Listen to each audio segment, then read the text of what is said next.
Bismillahirrahmanirrahim. Assalamualaikum warahmatullahi wabarakatuh.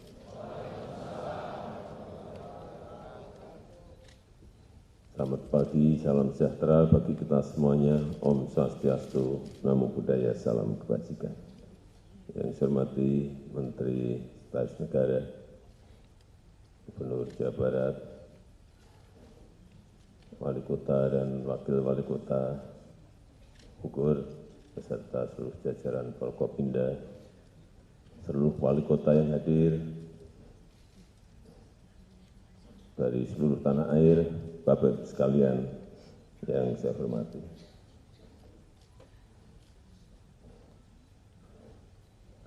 Ini mumpung sedang berkumpul, saya mungkin ingin agak banyak menyampaikan hal-hal yang berkaitan dengan kota. Karena ya dikit-dikit saya punya pengalaman 2 periode jadi wali kota.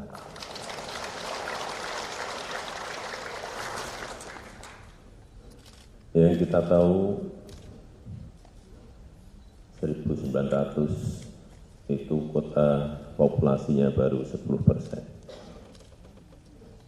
Kemudian tahun 2000-an populasi kota sudah 50% dari total penduduk dunia. Tahun 2050 diperkirakan sudah 70% dari populasi yang ada. Di Indonesia sendiri, di tahun 2010, itu kota populasinya sudah 49,7%. Tahun 2020 sudah 56,7%. Diperkirakan nanti di tahun 2050, 2045, 2050 sudah mencapai 70%. Oleh sebab itu yang namanya desain kota, perencanaan besar, strategi besarnya harus disiapkan dari sekarang. Semua kota harus memiliki rencana besar kotanya masing-masing. Sering saya sampaikan, mestinya setiap kota itu punya perbedaan-perbedaan. Karena unggulannya semuanya memiliki. Dan kita tahu kota-kota di Indonesia tidak ada yang spesifik memiliki kekuatan dan diferensiasi dibanding kota-kota, perbedaan-perbedaan dengan kota-kota lainnya. Sehingga saya titip yang pertama, desain arsitektur kota itu semua kota harus memiliki. Tetapi lebih detail lagi, harus ada detail engineering-nya. Sehingga jelas ini kota ini nanti 2050 akan menjadi kota apa.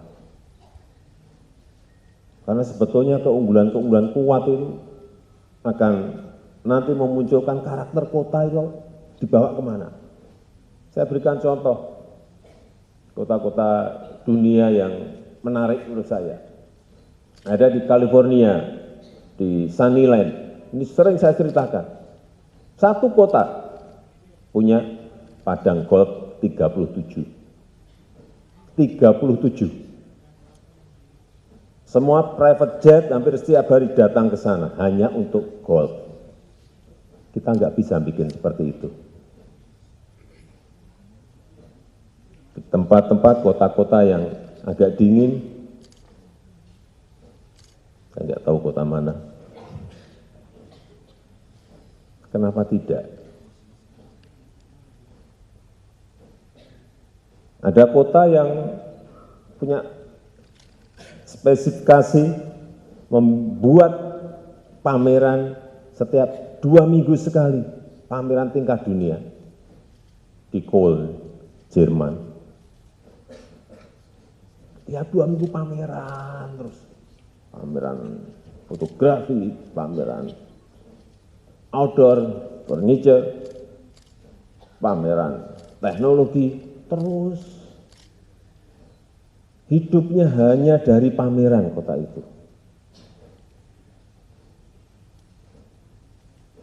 Ada lagi yang sangat terkenal yang karena itu bidang saya, kota mebel, yang namanya High Point. Ini di North California. Yang setiap tahun itu selalu datang berpuluh ribu orang untuk melihat tren mebel itu seperti apa. Warna yang tren tahun depan apa. Di sana, pameran seluruh kota.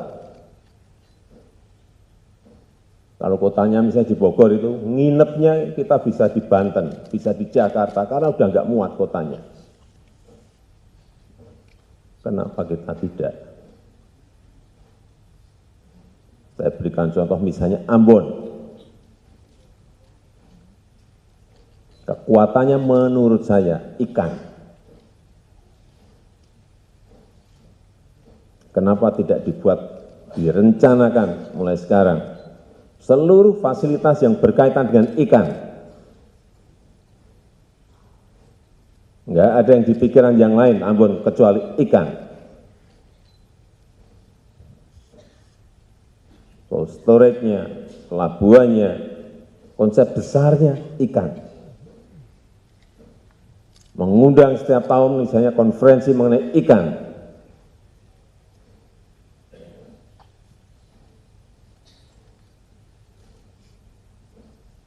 Lampung,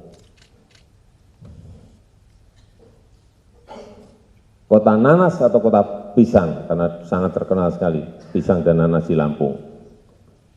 Semua simbol-simbol yang ada di sana pisang, nanas, pisang atau nanas, salah satu aja. Jangan pisang sama nanas, bingung lagi nanti diferensiasinya. Kenapa tidak? Kita punya semuanya. Yang di dekat Manado itu apa ya? Tomohon misalnya, menjadi kota bunga. Kenapa tidak? Seperti di Keukenhof di Amsterdam. Kenapa tidak? Kenapa kita semua kota kita ini hampir mirip-mirip semuanya. Dengan brand yang mirip-mirip semuanya. Berhiber, berseri, pokoknya pakai ber, karena bersih itu menjadi depannya diambil bernya semuanya. Ber, apalagi ber semuanya. Kenapa harus seperti itu semuanya memakai?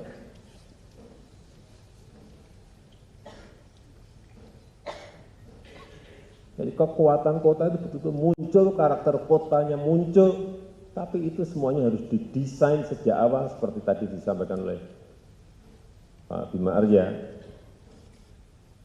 Ada konsistensi terus-menerus dari setiap kepemimpinan, tidak gonta-ganti program, gonta-ganti acara. Kayak pompa bensin kita nanti.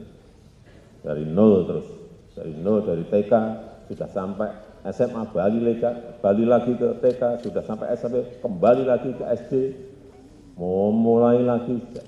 Karena kita tidak memiliki perencanaan kota yang detail.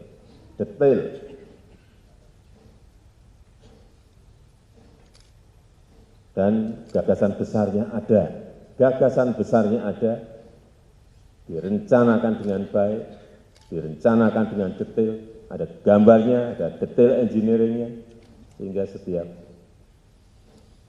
ini tugas Pak PJ Wali Kota karena kan waktunya pendek.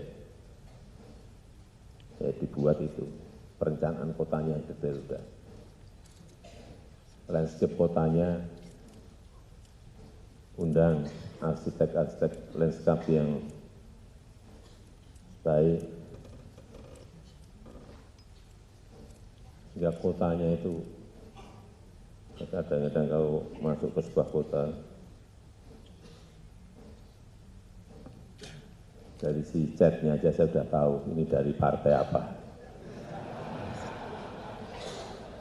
Masa warna partai masuk ke kota, ya enggak sambung kan? Tapi dipaksakan karena pemimpinnya dari partai, saya enggak sebut partai apa.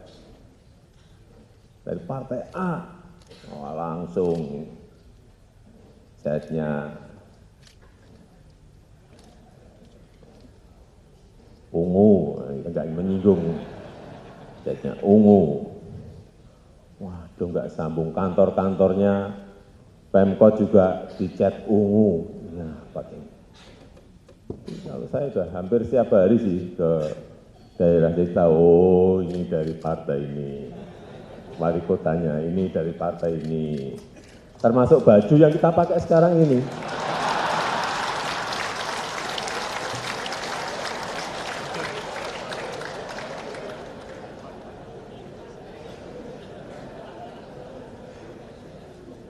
Jadi kembali lagi ke kota.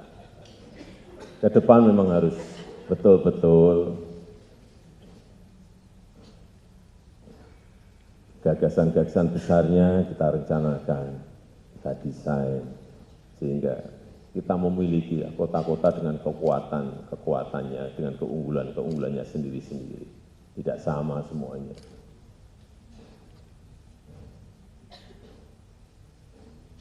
Karena banyak sekali produk-produk unggulan dari setiap kota itu yang membuat kota itu terkenal. Gorontalo, misalnya kalau orang ke Gorontalo, apa yang ada di pikiran kita? Jagung, tapi jagung. Nah, kekuatan itu yang mestinya terus secara konsisten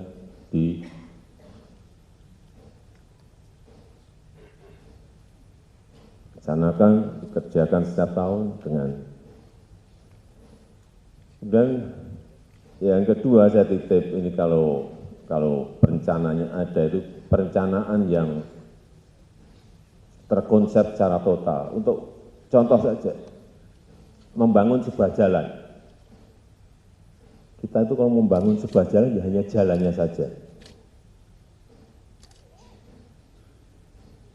Mestinya, itu satu paket, mestinya. Kalau jalan, itu mesti ada trotoarnya, mesti ada drainasenya, landscape-nya sekalian.